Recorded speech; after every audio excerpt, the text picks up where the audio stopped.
तुमने दौलत कमाकर हॉस्पिटल तो बना दिया, पर यहाँ की जाली दवाइयाँ यहाँ के मरीजों के लिए जहर से कम नहीं है।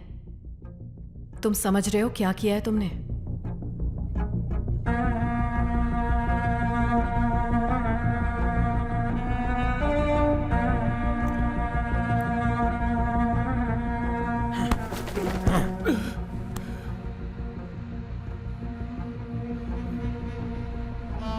ओह, पता चल गया ना साहब,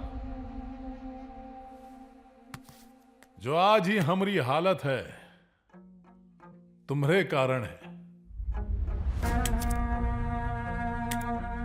पहले पहले तो तुम सिर्फ एक मामूली वकील थे और हम हजारों मजदूरों के लीडर, पर देखते देखते सब कैसे बदल गया। जिंदा रहने के लिए तुम्हारा साथ देना पड़ा। अरे तुमसे बहुत पहले से इन लोगों के लिए हम आवाज उठा रहे थे, पर तुम उनके दाता बन गए। वाहवाही, जय जयकार सब तुम्हारी। भैरव राणा, भैरव राणा, भैरव राणा। हमरा कान से खून निकल गया। हम पहने साधारण कपड़ा और सिंहासन पर बैठा कौन तुम। बर्दाश्त नहीं हुआ हमको। तब जाके हमने अपनी जिंदगी सुधारने का निर्णय लिया। जयपाल से हाथ मिला लिया।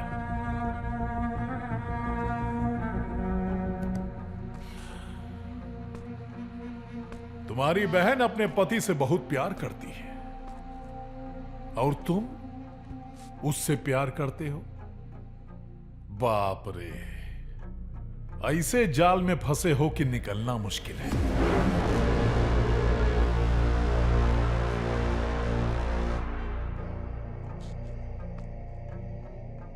मैंने तुझे अपना समझकर जिस ऊंचाई पर बिठाया था, वहां से बुरी तरह गिर चुका है तू।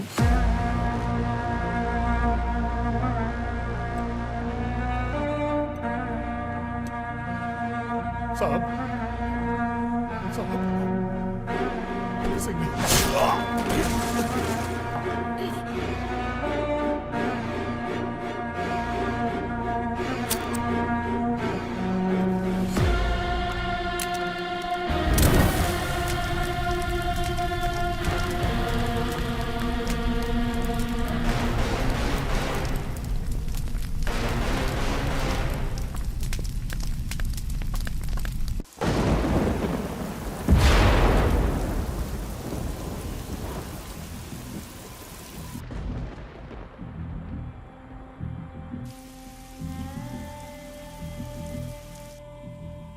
इंसान के लिए उसका स्वास्थ्य और आरोग्य ही उसकी असली दौलत होती है।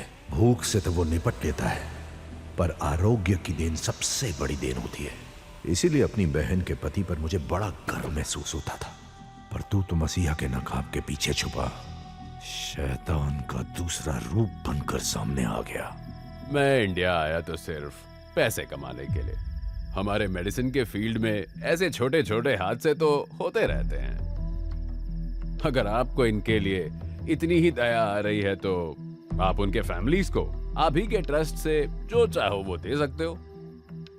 आपके जीजे के फायदे के लिए कुछ लोगों की कुर्बानी देनी पड़े तो कोई फर्क नहीं पड़ता। चलिए जल्दी बोलिए, आपके बहन की हालत नाजुक है।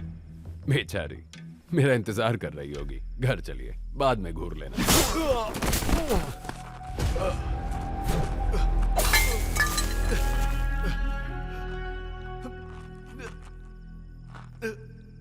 अपने लोगों के लिए किसी की भी कुर्बानी दे सकता हूं, लेकिन अपने लोगों की कुर्बानी नहीं दे सकता।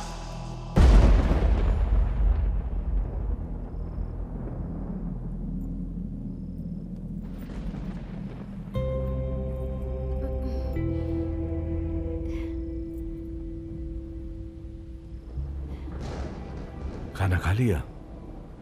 नहीं भैया, उनकी राह देख रही हूँ। आप खा लीजिए भैया, आइए बैठिए। बेटा, मुझे तुमसे एक वचन चाहिए।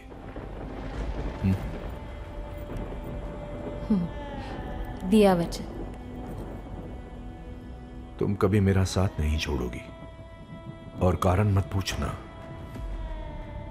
लेकिन तुम्हारा पति अब वापस नहीं आए।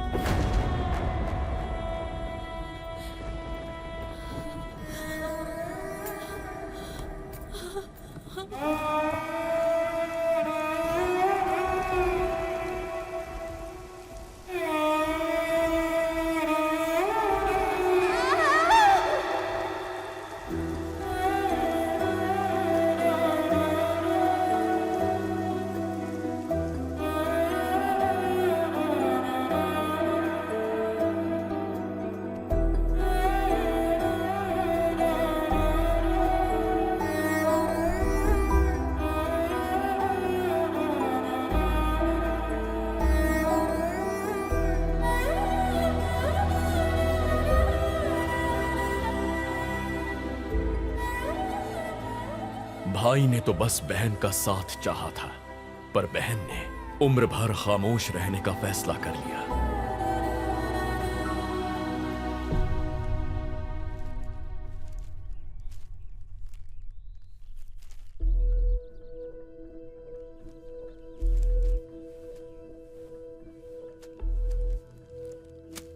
पापा, मेरी बेटी जो राह चुनती है, मुझे यकीन है कि हमेशा वो बिल्कुल सही राह होती है। पता नहीं क्यों पहली बार मेरा मन घबरा रहा है। मैंने सोचा था होने वाला दामाद न्याय को पूजने वाला एक वकील है, लेकिन अपनी ही बहन की जिंदगी उजाड़ने वाला एक गैंगस्टर निकला वो। वैशाली, शादी ब्याह जीवन में एक बहुत बड़ा कदम होता है। तुम कोई भी कदम सोच समझ कर उठाना, यही कहना था मुझे।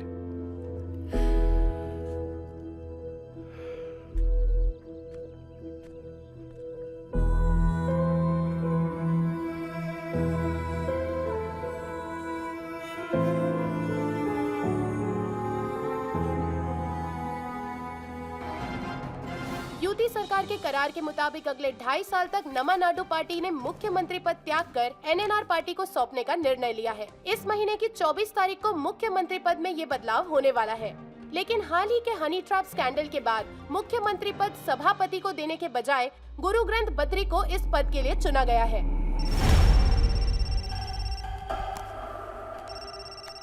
सभा का फोन आ रहा है। बोलो सभा।